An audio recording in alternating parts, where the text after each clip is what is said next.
ladies. So we know in the 1800s, when Eretz Yisrael was still under the Ottoman Empire, and the Jews of Yerushalayim were living very, very poverty-stricken. So there were great Yidden at that time, like there are great Yidden in all generations, who were very wealthy and felt the achrayus, the obligation to go and help the Jews of Yerushalayim. One of whom was Sir Moses Montefiore. Sir Moses Montefiore was a Sephardi Yid, very, very wealthy, and he married an Ashkenazi aristocratic woman, a Yehudit, Judith, and in those days it was really not common to marry Sephardi Ashkenazi, but the two of them, with big, big hearts and deep, deep pockets, decided we are going to travel from our little lap of luxury here in Europe to Palestine, then Palestine under the Ottoman Empire, to help the Jews of Yerushalayim. And they go over there, and the stories are incredible of how this Judith Montefiore she was the first female author. She published the first cookbook. She was extremely knowledgeable, educated, an incredible, incredible woman. And the stories about her riding on a donkey in the streets of Yerushalayim and going and teaching and educating the Jews there who were living very, very primitively. And in the course of their work, giving medicine and hygiene lessons, in the course of their work, they understood that the Jews who were living in the old city of Yerushalayim, there wasn't enough room for growth. It wasn't safe to be so close on top of each other. And if you've ever walked in the Ir HaTika and you're like walking down the back streets and you say, I don't understand, how is there a door over here and then a door over here and then a door over here? And the answer is because no one actually thought of that building when it was originally being constructed. Someone built something here and then they needed more room, so someone built something a little bit higher and then someone built something a little bit higher, and that's how the old city was constructed. And so Sir Moses Montefiore and his wife decided we need to build a new project, a new development for the Jews of Yerushalayim. And so they commission a beautiful architect and they build the first development for about 15 families called Mishkenot Sha'ananim. Mishkenot Sha'ananim. Right outside the walls of the old city. And they made it stunning. 2 bedrooms, indoor plumbing, like unheard of in those days. And then they came to the Jews of Yerushalayim and they said to them, okay, anybody who wants to move to this new beautiful project that we have, submit your application and we're going to choose 15 families to move out of the old city and to start this neighborhood which eventually will grow and develop. And they were thinking, how are we going to choose one family over another? They're readying themselves to be inundated with applications. They do like an open house tour. Everyone should see how stunning, beautiful, beautiful apartments. And they're waiting for applications. And no one is submitting. No one wants to move. And they tell them, do you understand? Maybe you don't understand what indoor plumbing means. That means that you get to go to like, this is how it works. Maybe you don't even chap how it works. And they say, no, we chap, so how come no one's moving? And so you have to understand that the reason why the Jews of the old city lived in the old city at that time was because there was a choma, there was a wall. And the wall was security. They were afraid of bandits, of crazy people outside of the walls of Yerushalayim. They felt secure in the walls of Yerushalayim, and maybe it was tight and maybe it was uncomfortable, but it's what I know. And their fear was legitimate. It was scary to be out in the wild, undeveloped. And so Sir Moses Montefiore and his wife, they realized, no one's taking up our offer for free 2-bedroom apartments. What will we do? We'll incentivize it. And they offered a stipend for anyone who would leave. And you have to understand that the Yidden at that time were living in abject poverty. Many of them having difficulty, mamish, just putting food on the table.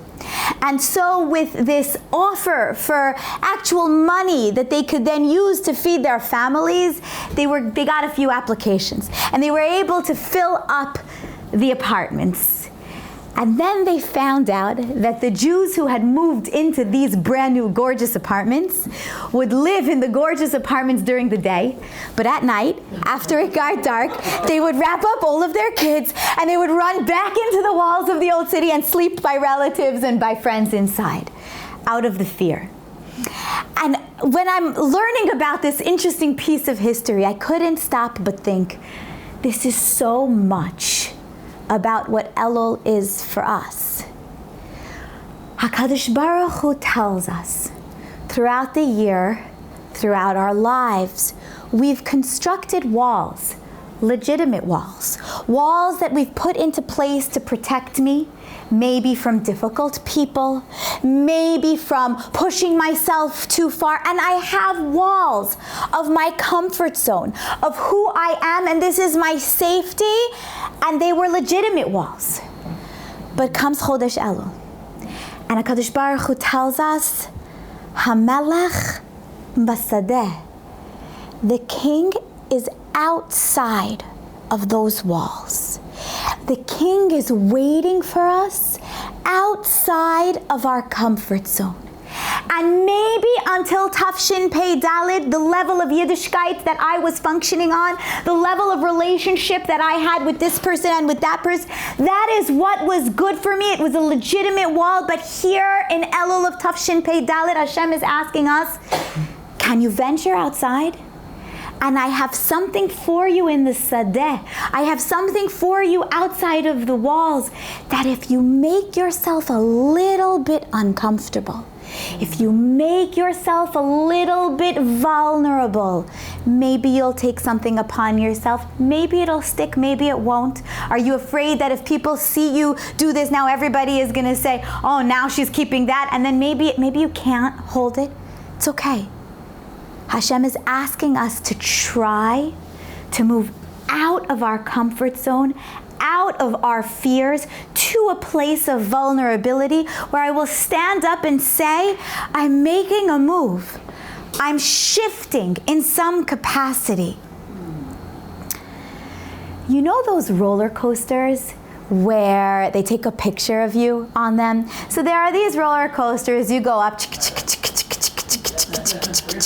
then you get to the top of the roller coaster, and all the kids are going like this, and like there's a flash, and then within milliseconds they forgot about the picture. Why? Because vroom, and you go round and up and down and everything and all of that stuff, and finally the ride is over, and you walk off of the ride, and you're getting out, and you're like, oh, that was like so intense, and your feet are a little bit shaky, but you're grounding again, and then you walk out, and they have all of the pictures, the digital pictures, where you could see yourself, and everyone in their mind has this feeling like, maybe I actually came out good.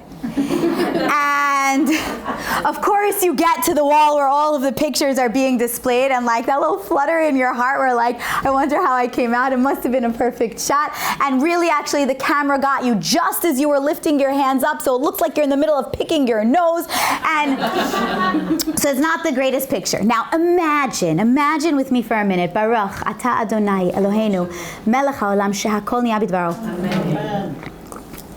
Imagine with me if for some reason that picture was going to become your profile picture for the year, which means on every resume, before any time you make a phone call, before, when potential shidduchim are calling for your children, they're gonna see this picture of you. Anything that's important to you in your life, before you're going to embark on it, this picture of you is going to show up. Let's just say, imagine. So what are you gonna do? Before you get on that ride, you're going to find out the exact angle that the camera takes. You're going to pay attention which car are the people that when you're in which part of the ride, which car has the best chance of getting a good picture. You'll wait online for the ride, and if you're not going to get that car, you're going to let someone else go until you can get the perfect car. And then as the ride is going up and everybody's like, oh my gosh, what are you going to be doing? Your friends are going to be like, hello, everything okay? And everyone's like, is she okay? What's she doing?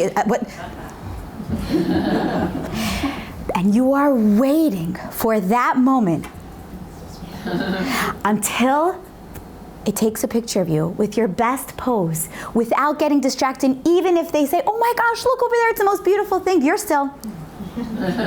you're not getting distracted, losing focus for nothing, because there's a split second, and that's your photo for the year. Our rabbis compare Rosh Hashanah to a situation similar to this. Rosh Hashanah is one long 48-hour day, and at some point over the course of 48 hours, HaKadosh Baruch Hu comes and takes a picture of you. And that becomes your profile picture on your file for Tafshin Pei Hey. And every time you daven for something and Hashem, so to speak, takes the file out, He's going to see that picture of you on Rosh Hashanah. Now, what does that mean? That means that we should, get our hair done and put on good makeup? No. It's like a sonogram picture. It sees all of us, everything that's going on in our mind, because Rosh Hashanah comes milashon Rosh. What are my thoughts? What am I thinking of? Can you imagine if a student walks into her college class on the first day of class, and this is, known to be the hardest class, and the professor says, hi, I'm Professor so-and-so, and then asks everyone to clear their desks and take out a pencil and says, I'm giving you the final exam. Everybody please take the test, and you will be marked for the entire semester based on this test. There's going to be shock in the room. What do you mean? It's the first day of the semester. You're giving us a test now. You have to wait till the end of the semester so that we can show you what we've done, show you what we know. And here's the famous question. Why does Hashem judge us Rosh Hashanah on the first day of the year? Wouldn't it make so much more sense that HaKadosh Baruch Hu judges us on the last day of Elul? And then we get promised the next upcoming year based on what we've shown up with. But no, HaKadosh Baruch Hu says, because Rosh Hashanah is much more than just our actions. Of course, our actions are important. Of course, our actions carry weight. But on Rosh Hashanah, HaKadosh Baruch Hu is primarily looking at our thoughts. What's your mindset? What do you think is going to happen this upcoming year? What do you hope for? How successful have you been from shifting away from a negative mentality into the mentality of HaKadosh Baruch Hu, you can do anything? This mentality of Elul, which is Ani ledodi v'dodi li, of complete love, of our King who comes to us and says, no matter what you've done, come back to me. We're going to figure this out. We're going to make it better. How much have I really associated myself with that kind of thought? Do I really think that Rosh Hashanah is a fresh start? When I look at my spouse, my children, my boss, my life, and I think to myself, well, certain things, that's just what they are. Certain things, they just don't change. Do I really believe that Rosh Hashanah, HaKadosh Baruch Hu recreates the world, recreates every element that can be? That's our avodah for the next less than 2 weeks. We've got like a week and a half to make sure that our mind, when we get that picture, which is really like an X-ray of our thoughts, that we're proud of that profile picture. There was a Rosh Yeshiva from Yerushalayim who went and he gave a lecture up north, and after the lecture many people came around him, were talking to him, asking him questions, and he noticed from the corner of his eye that there was like a 13 or 14-year-old boy who was standing to the side, wanted to get his attention but was too embarrassed to get online and talk to the big rabbi. And at a certain point, when there was between two people who were speaking to him, the Rosh Yeshiva turns and says, "Nu Yaled, Tzaddik Bo, come here. You want to ask me something? You need a bracha for something?" And the boy says to the Rosh Yeshiva, he's so embarrassed, he's stuttering. He says, "Rosh Yeshiva, I need eitzah. I want to ask advice. And he's looking down at his feet, and the Rosh Yeshiva says, no problem, Tzaddik, tell me, how can I help you? And the boy says to him, Rabbi, I feel like I'm in a crossroads of my life. Because I'm in yeshiva, but I'm not doing well in yeshiva. I have dyslexia, and as much as my teachers and the Rebbeim have tried, mamish, I don't understand anything. I can't put two sentences together. And so I'm in the lowest track of the boys, and my friends, they do bad things, my friends. And I don't know what to do, because if I stay in this class, I'm going to be with this group of boys, and I'm afraid that I might start to do bad things like them. But on the other hand, if I leave yeshiva, I'm going to be that boy who left yeshiva. I don't know what to do. And the rabbi looks at him and says to him, tomorrow is Rosh Chodesh Elul. Chodesh Elul, Yemei Harachamim V'Haselichot. It's the time of rachamim, of mercy. He says, do you understand what tefillah b'chodesh Elul is? And he tells the boy, take upon yourself to daven, to ask HaKadosh Baruch Hu to help you, to open your mind, to open your heart, to give you the right idea of what you're supposed to do, to give you the strength to stand up to what's good, to what's right. And he gives him a bracha, and he goes on with the rest of the evening. This sweet, tmimistic 13-year-old boy takes the rabbi's advice, mamish literally. And for Chodesh Elul, every day, he sang Tehillim. He sets aside a time of his day, mamish, with focused tefillah, asking Hashem, please, Hashem, I want to have a successful year in my learning. Starts the beginning of the school year. Nothing different. Literally, a word doesn't go through his head. He's with this bad group of friends. He's holding himself strong. He comes from a family with values, but it's hard. Comes Hanukkah time. Hanukkah time, all of a sudden in class he's sitting, and something that the Rebbe said, he raises his hand, and he asks a question. The question that he had. All of a sudden the Rebbe is like stunned, speechless. And he says, wait a second. Eze kasha. What an incredible question. All the boys, all of a sudden, they see that the Rebbe is not just stam. The Rebbe is really taken aback by this question, and before you know it, the young Bachram, psh, psh, psh. And the Rebbe says, I don't have an answer. We have to ask, we have to. And it was like a whole big to-do. And this boy says, I had a question. There was another boy in the class who really liked this boy's question, and he said to him, you have a good brain. How come you don't learn with us? How come you're always sitting in the back doing monkey business? And he says, I can't learn, I can't read, I don't know, I can't follow well, the letters, they jumble around at me. So the other Bachar says to him, you know what? Let's learn together, we'll make a chavrusa. You don't even bring a Gemara. I'll read it, I'll teach it to you, we'll learn it together. I want some of the way you think. Let's have a chavrusa together. They're learning for hours outside of the regular seder. They're learning Baba Batra, and hours and hours. And this boy, boom, when he doesn't have the pressure of having to look inside, and that he has this positive attention of this Bachar and al the Rebbe, he's like on fire, making up for all of his lost time. He makes a siyum on the Masechet by the end of the year. His parents are filled with nachat. They make a big party for him in a hall. Siyum Masechet scheduled for Bein Hazmanim.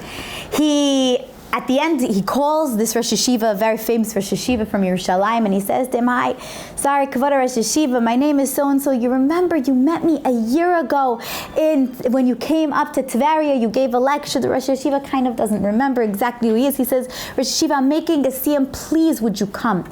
Now, the Rosh Yeshiva doesn't go to every siyum that he's invited to, but he looks at his calendar, and Taka, he's going to be in Tveria that night. And so he says to the boy, tell me the address, I'm going to do my best to come. And And he's trying to remember exactly what was his kasher with this boy. What did he have to do with this boy?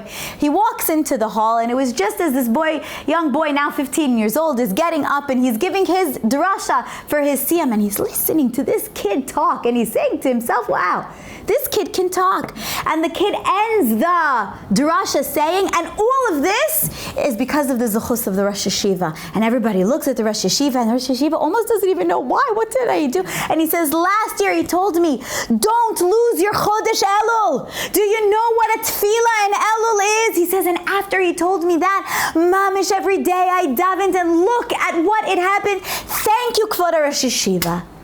Of course, Rosh Hashiva comes over to him, hugs him, kisses him, and as Rosh Hashiva is driving home, he's never felt so bad about himself. He says to himself, I go around, I give Elul drashas, I tell people all of these things. Maiti, Maim Chayai, what about me? He said he had a daughter who was much older and not yet married. They were already marrying off the younger siblings. And he says, did I ever take my advice? And he comes mamish humbled into his apartment, and he tells his Rebbetzin this story, how moved he is. And he says to her, that's it. Clear our schedules. We have to make time to daven. Because a tefillah before an ounce of prevention is worth a pound of cure. After Sukkot that year, his daughter got engaged. The famous Maharil, he had a custom to bring in Shabbos and Yontif early. Every Shabbos, every Yontif, he would bring it in as early as possible, except for Rosh Hashanah. Only Rosh Hashanah he wouldn't bring until the Zman. Why? Rosh Hashanah is like, you want to make sure you get... No, because he said, I'm not mevater on even a minute of Elul.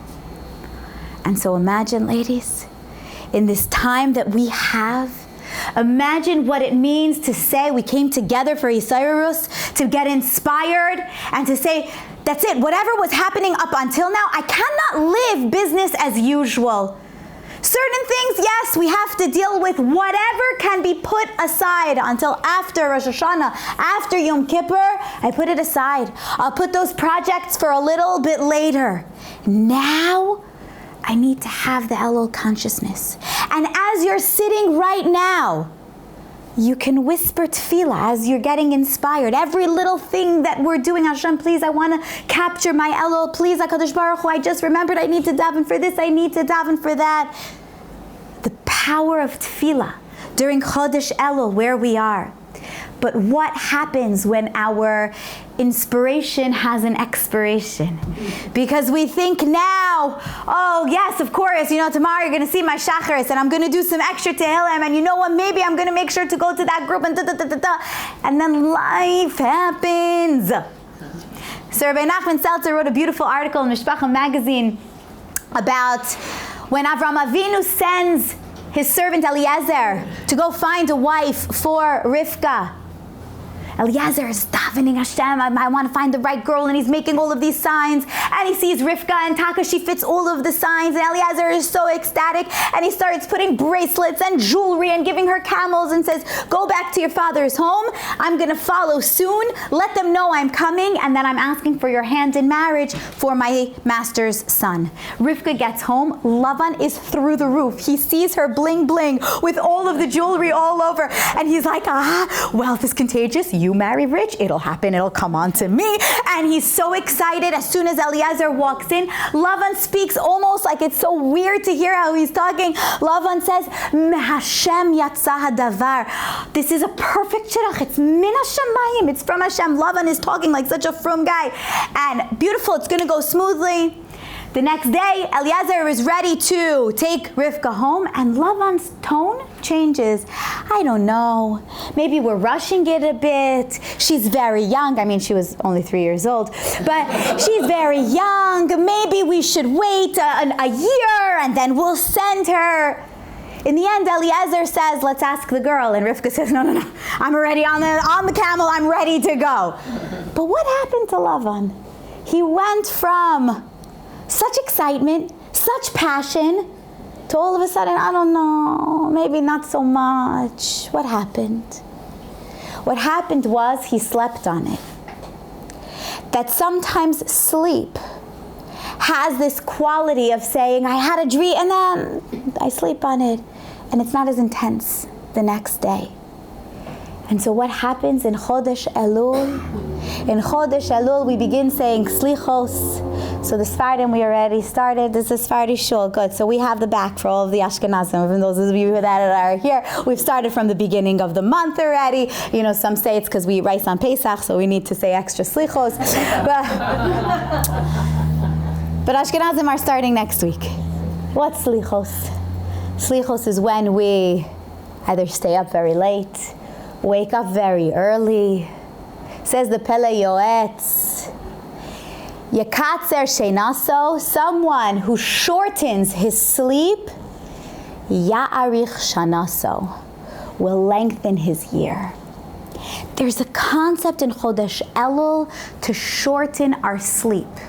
And now, we have a good choma, a good wall. Sleep is very important. Make sure you get enough sleep. Everyone has to know what their sleep cycle is, but comes Hashem in Chodesh Elul and He says, I want you for a mesuyam time, for a specific amount of time. I want you to push yourself out of your comfort zone. I want you, even if you're not saying Kslichos, tomorrow morning, wake up 15 minutes earlier. Add something extra. Fight Shena so that you can have shinoi, change. We sleep ourselves into routine, but we disrupt our sleep a little bit, and it allows us leshanot, to change, to become greater. If it doesn't challenge you, it doesn't change you. And so we welcome the challenge in Chodesh Elul to create the shift. There's a family in Ashkelon, the Elia family, and they have 3 sons, where their oldest son finished army service. He wanted to make it big, very rich, and you can't do that in Israel, so he decided, I'm going to Chutz La'aretz, and he moved here to America. And the Israelis have this underground network where they meet, everybody knows, give it this, and before you know it, he starts this electric company. And before you know it, his electric company is doing very well. So well that when his younger brother finishes army, he tells his brother, come over here, I need someone else to work with me. Business is growing exponentially. Second brother comes. By the time the third brother finishes army, third brother comes. And as these brothers are going up in their bank account, they're going down in their observance of Yiddishkeit. And so they came from a family, Shomer Shabbat, Shomer Kashrut, and the time in America, and the luxuries that money brings you. Before you know it, Shabbos becomes kind of, kosher becomes not really, until you can't really tell that they were ever religious. One day, an avrech, a kollel guy, walks into this electric store, and also Israeli, and is speaking in their mother tongue together to the Israelis, and he says to them, listen, I know you're part of Amcha, I have this issue in my apartment, maybe you can come, you can help me out. Now it happened to be that this guy was already so big, he didn't do individual people's apartments, he did like buildings for people. But he saw this kollel guy, black and white, he was reminded of the old days, and when he understood, and he was, it aroused his mercy, and he said, you know what, where's your address? Yes, I'll come tomorrow and I'll check out what it is that you need. He comes the next day to this apartment, other side of town, and he figures out what was the electric issue, and he says, yeah, I could fix this, and I'm going to put for you lighting over here, it's going to be perfect, no problem. And he tells the guy, v'teda lecha alai, it's going to be on me. And he says, this is my chesed, this is my mitzvah, I'm going to do it, assuage his guilty conscience. While he's in this guy's house, he walks through the kitchen to notice certain things, and he sees that there's a girl in the kitchen, a young woman, and he asks the kollel guy, he says, Mizot, who is that girl in the kitchen? And the kollel is like, so inappropriate, why are you asking? And he says, Achoti, it's my sister. And he says, is she married? And the kollel says, no, she's not married. So he says, listen, I'm single, and I'm looking to get married. I also want to build a family. She was very pretty. He says, maybe it's a good shidduch, you can set us up. And so this avrech is like thinking to himself, how do I, so he says, she's looking for a guy who's learning all day, you're not so much her type and everything. And all of a sudden he gets offended, Lo, ani yodet hakol, I know everything, Shabbat, Kashrut, al tistakel alai kacha, don't judge me, everything everything. And again, he's like, how am I going to get out of this? And this guy's also doing me a favor. He did all of this for me for free. So he says to him, you know what? I have a neighbor. They're Israeli, and I think they also have a daughter.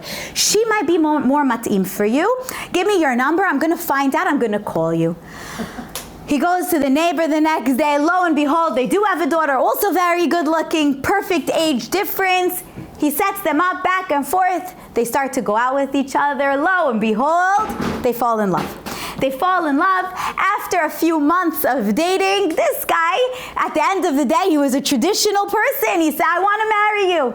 He buys her a $20,000 engagement ring, and he proposes to her. And of course, her family was already all in America. They love him. They also cha-ching and go for it.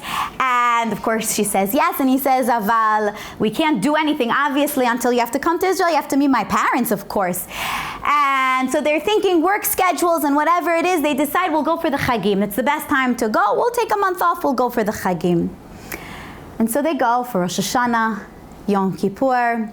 His parents knew already that he was no longer Shomer Shabbat or Shomer Kashrut.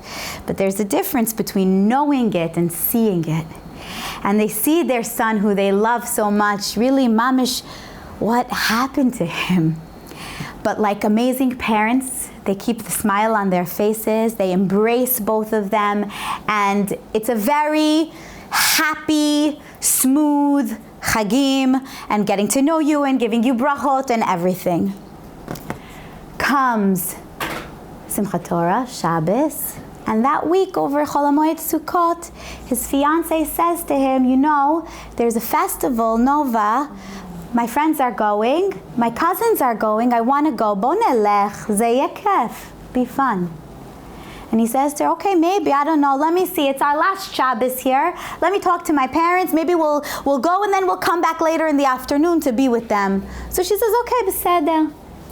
He goes to his parents and he says to them, you know, maybe my fiance was thinking that we're going to be away for Shabbat, but we'll come later Shabbat afternoon, we'll be all together, so that's Shlishi and everything.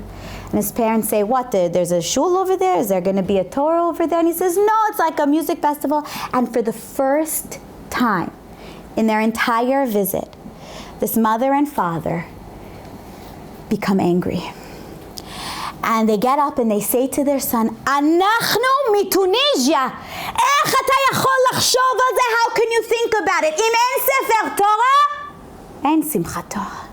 If there isn't a sefer Torah there, you are not going. And they really put their foot down. So now what's he going to do? Shalom vayis. So he says to his wife, you know, I think I just need to be with my parents. It's good. We'll be, you know, before we go back and everything. You go with your family and have fun, and we'll meet up afterwards, and I'll explain it off to you. Fine. She goes with her cousins to Nova. Her uncle is murdered in front of her eyes. She's injured, but she covers herself in the blood of her dead uncle. And she's listening as they're running back and forth around her, and somehow she pulls it off that they think she's dead and they leave her alone.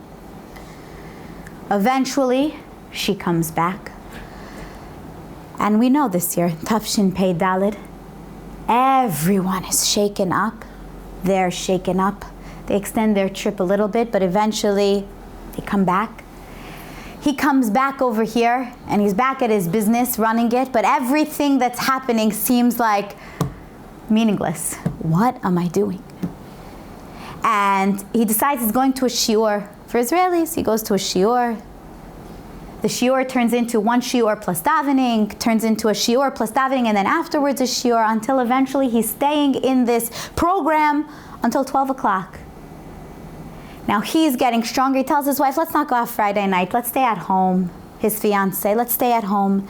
And he's moving closer to Yiddishkeit. And her path, from what happened to her, she's not buying it at all. He's saying, you want to come with me? Let's go to a class. No. Eventually he tells his brothers, listen, I come to work, I'm making more money, my bank account is so full, I can't wrap my head around this, I don't want to be here anymore. Buy me out. The business is going to grow a lot. You're getting the better end of the deal. Buy me out, I want to sit and learn. And he does. He checks out of the business world and checks into yeshiva. At this point, his fiance says to him, you know, I didn't want this life. I don't want to marry someone who's learning all day. What's going on? And it was over the course of a few months, and they realize amicably they're not compatible anymore. And they decide they're going to break their engagement. She takes off her ring to give it to him. He says, no, you keep the ring. Because at one point in our lives, we were perfect for each other, and our love at that moment was real. You keep that, because there's a part of me that will always love you from that place in my life. And they separate. He's in this, beginner's Baal Tshuva yeshiva, but he's flying through the ma'arechet, through the system, because first of all, he speaks Hebrew. Second of all, he was from. So he's flying through all of the courses, boom, boom, boom, boom, boom. And eventually he goes to the rabbi who's running the program, and he says, give me more. I want to learn with a real Talmid Chacham. He's already showed himself to be extremely committed, and the rabbi says, you're right. He calls up another one of his friends, and he says, listen, I'm sending you this guy. Give him one of your top avreichim to learn with him. He can learn bertzifus with focus for 2-3 hours. He goes in. Guess who he sits across the table from? None other than the guy who he did his... The guy says to him, Ma, chashafti, didn't you get married to? I made the shidduch for you. And he says, no. He tells him the whole story. Wow, I'm really, really sorry to hear that. The avrech tells him, I'm so sorry. Okay, no, let's learn. They're learning for a few weeks. And this avrech sees, this guy can learn. He's mamish on his way to becoming a Talmid Chacham, a scholar. And he has a heart of gold, and also cha-ching. And he says, my sister is still single. Would you be interested in going out with her? Are you still looking to get married? He says, of course I'm looking to get married. Already a year and a half ago I told you I was looking. He sets them up. They got married 3 weeks ago. Wow. 3 weeks ago. 3 weeks ago. It's so funny. I said this story on Motzei Shabbos, and a woman came over to me and she said to me, I thought you were going to say the story of my family. So what's the story of your family? It's a very similar story. Her niece from a frum home went off the derech, was dating a guy for 4 years. She kept saying, let's get married, let's get married. He kept saying, soon, soon, soon, pushing her off. Her mother said to her, even if you're not going to be religious, the guy's dragging you along. After Shmini Atzeret, after Simchat Torah, she starts to be mechazek. She's starting to go back to her roots. At a certain point, this guy who for 4 years had been telling her, soon we're going to get married, soon, looks at her and says, you're becoming datiyah. I'm not interested in this. And he breaks up with her. She's heartbroken. She says, Hashem, I'm coming close to you and you break my heart. I've been waiting for him for 4 years. And she is hovering between depression and functioning. Somebody sees her in her community and is thinking, wow, look at her, so pretty, and look, she's siniut, probably religious, she's from that family, had no idea that she had gone off the derech, and now that she's back on the derech, sets her up with somebody. And this woman is telling me the story. She just this past Monday night came back from Eretz Yisrael. The wedding was this past Monday night. Eiz simcha, what osher there was. Sometimes, in order to build, there needs to first be destruction.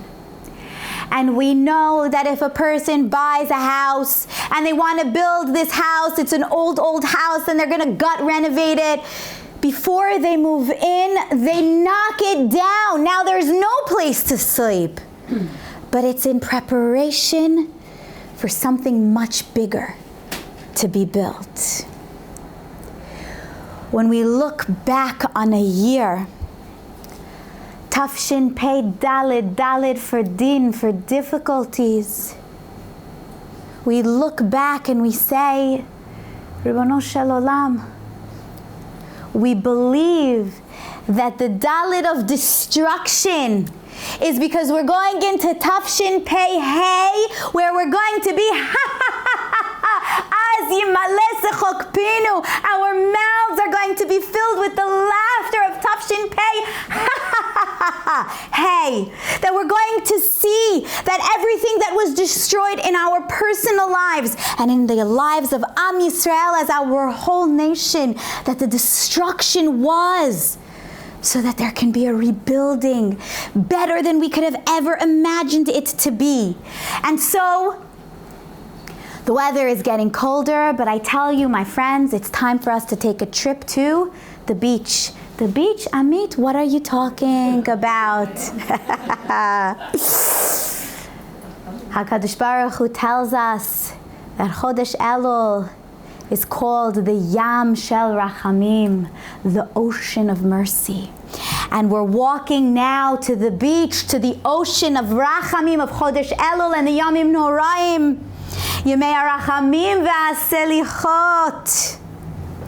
The pasuk tells us, Hanoten beyam darkecha, that HaKadosh Baruch Hu creates a path in the middle of the ocean. You know, I'm not a scaredy cat type of person, but the ocean frightens me. And I always wonder, how do people go on cruises? And I hear about cruise ships, and I think like, wow, they're so amazing. I would love to go on a cruise ship, but stay docked where we are. Why do we have to go anywhere?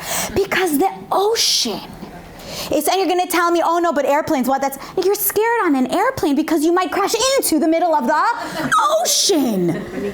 Because the ocean, it's almost like it looks like you know what's going on, but you have no idea what's happening, layers and layers. And you know what's so interesting? Psychologically, water calms a person down. You want to calm down, you go to an ocean. You would think that it should be the opposite, that if I'm thinking about a yam, I should get an anxiety attack. And you know what the answer is? Because a body of water is actually so scary that it's almost like an overload of fear.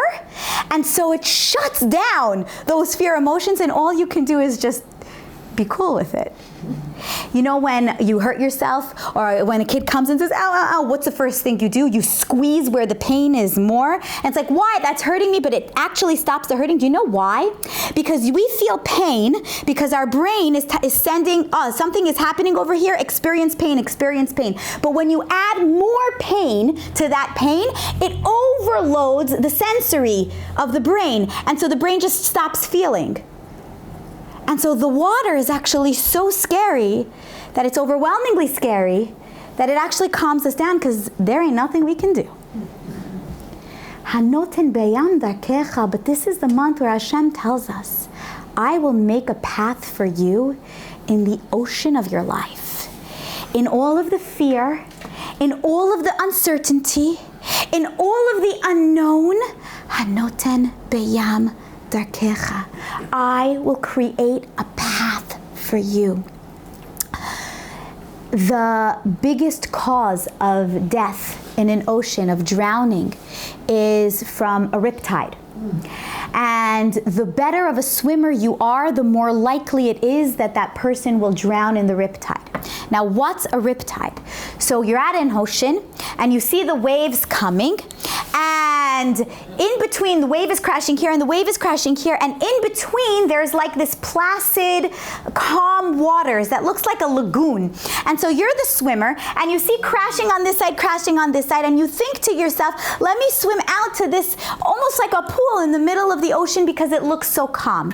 Now, like I told you, we have no idea what's going on, the world underneath the ocean. The ocean floor is not flat. The ocean floor is mountains and valleys. In order for a wave to crash, there needs to be land for it to crash on. That's why the wave crashes as it comes to shore. When you have an open space in the middle of the ocean, what it means is that underneath that open space is actually a deep valley. And so there isn't enough, whatever the energy is, to create a wave, and so there's no wave over there. Now listen to this. The way it works is that now this area of water, because there's this big pool underneath it, has no way, because there's no wave, there's no way to bring the waters back. So what happens? A very strong current develops underneath the water. In order to take the stale waters, because water in an ocean is always moving, cycling, in order to take the water back, this very strong current happens at the bottom of the ocean. So the swimmer goes into what looks like this calm lagoon, and before you know it, there's this pull that's pulling him where? Into the depths of the ocean. Now the knee-jerk reaction is, I don't want to get sucked into the middle of the unknown, of the scary ocean. So what am I going to do? I'm going to swim. But there is no ability for a human being to overcome the current of a riptide. It is so strong. And so the stronger a swimmer you are, what does a person do? Try to swim, try to swim, try to swim, slowly tire himself out until, because he's so tired, he drowns. Now, chas v'shalom, may we never ever need this information, but God forbid, if somebody gets caught in a riptide, what are you supposed to do? Belly up, float. Let the current take you into the scary ocean. It won't take you that far. As soon as you're out of the current, you will feel it. And you swim to the side, and eventually swim yourself back, or a lifeguard can come out and save you. Chodesh Elul, right before Rosh Hashanah, the Satan, he gives us almost this feeling of like, just relax, it's calm, you don't need to do anything, not too much pressure. And then we find ourselves right before Rosh Hashanah saying, Hashem, did I take advantage? What am I supposed to do? I didn't pray enough yet. What's going to be Tavshin Pei Hey? Where am I going to go? And what should I pray for? Last year, Elul, did any of us think to pray for what happened this year? None of us even thought that. And for me, one of the most, there were many, but one of the most impactful shaking up that I got this year was Motzei Tisha B'Av. After Tisha B'Av, what a Tisha B'Av it was this year. Motzei Tisha B'Av, we open the news and we read of this beautiful soldier, Jordan Cooper, Alav Hashalom, who was a lone soldier, who volunteered, he was a reservist to fly back to Israel, fought in Gaza for 200 days, and was just released. And his family goes to visit him, and he was not a stranger to combat. He fought in Russia, he was a soldier. And his parents were davening for him, for his safety. Am Yisrael was davening for his safety, like we're davening for every single one of our chayalim. And Baruch Hashem, the tefillah are answered. He's released from his tour of Gaza. He made it. And he sits with his family to eat. And he eats a piece of halva that was supposed to not have any nuts in it, and he eats a peanut, and he dies. And Motzei Tisha B'Av, his family is begging Am Yisrael, please come to the Levaya. And I thought to myself, we just went through this Tisha B'Av. We just went through, it used to be Tisha B'Av, we had to read stories of history. This Tisha B'Av, we had enough stories from this year that were inspiring. And then we read, 1 second, he died from a peanut? Hashem, do I even know what I'm supposed to pray for? Do I even know? There's a riptide going on and I have no idea. And so my suggestion, ladies, is belly up to HaKadosh Baruch Hu. Ribono Shel Olam, I don't even know what I'm supposed to be praying for, Hashem. Ki mincha peshuta lekabel shavim. But your hand simply just takes back anyone who's going with your flow, who's coming into your arms. Just simply take me without my deep cheshbonot. I don't even know what's good for me, what I need. All I know is I need you. Kirvat Elokim li tov. All I know is that I need you, and I need your siyata d'shmaya, and I need you to help me. The Ben Ish Chai says a mashal of 2 donkeys who were part of a convoy transporting things across the desert. And 2 of these donkeys, they were friends, a little bit naughty, and they decide to wander off from the convoy, from the group when they're not looking, and they escape to their freedom. And they're hanging out in the desert together, and one of them says, "Why, it's so heavy what's on my back?" And they realize that one of them is carrying boxes of salt, and the other one says, "What are you talking about? It's not heavy at all." And he's floating around because he is carrying on his back sponges, and it's so light. And they're talking to each other, and the donkey with the heavy load is saying, "Ze lo fair, it's not fair. How come you're, frolicking around and I have this heavy load?" And they're talking about it. He's feeling bad for himself. Until there's another wild animal that starts to chase them. And the two donkeys realize we have to run for our lives, and they run with all of their energy, and there's a stream. And they decide we're going to jump into the stream and we're going to swim over and hopefully save ourselves. The donkey who has the salt on his back jumps into the stream. As soon as the salt hits the water, the salt begins to dissolve. He finds himself getting lighter and lighter, and he quickly swims his way over to safety. The donkey that's carrying the sponges absorb all the water. He gets waterlogged, and he drowns to his death. Sometimes we wonder about the heavy load that we've been carrying. Sometimes we question and we say, but why HaKadosh Baruch Hu? The chizuk is to come into Rosh Hashanah and say, I don't understand why, but I know that all you do for me is good.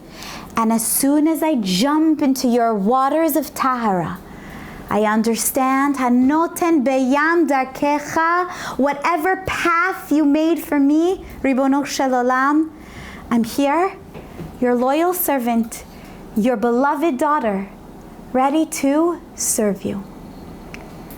My friends, we know that Chodesh Elul at the Kotel, they have massive slichot every Thursday night, every Motzei Shabbat.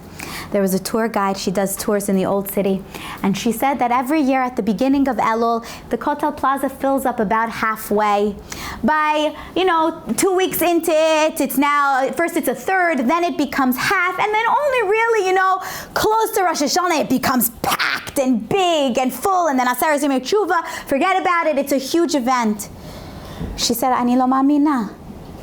From the beginning of Elul, the Kotel Plaza by Slichot is packed.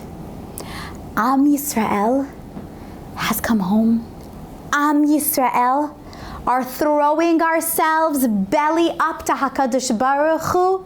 We are ready. Lifnei shochen meonim berachu tehar ve'al te'achar. We are escaping to you, Ribono Shel Olam. Already 20,000 people was just this past Motzei Shabbos. How much more it's going to be? Ribono Shel Olam, as we run into your arms this year, please scoop us up and bring us to Geula Shelema.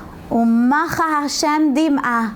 Wipe away all of our tears, and may we merit to see Geula Shelema, the absolute revelation of the Shechina, the Kavod Malchut Shamayim, Va'aya Hashem lemelech al kol haaretz, Bayom hahu yeh Hashem echad, U'shemo echad, K'tiva v'chatima tova, ladies. Thank you.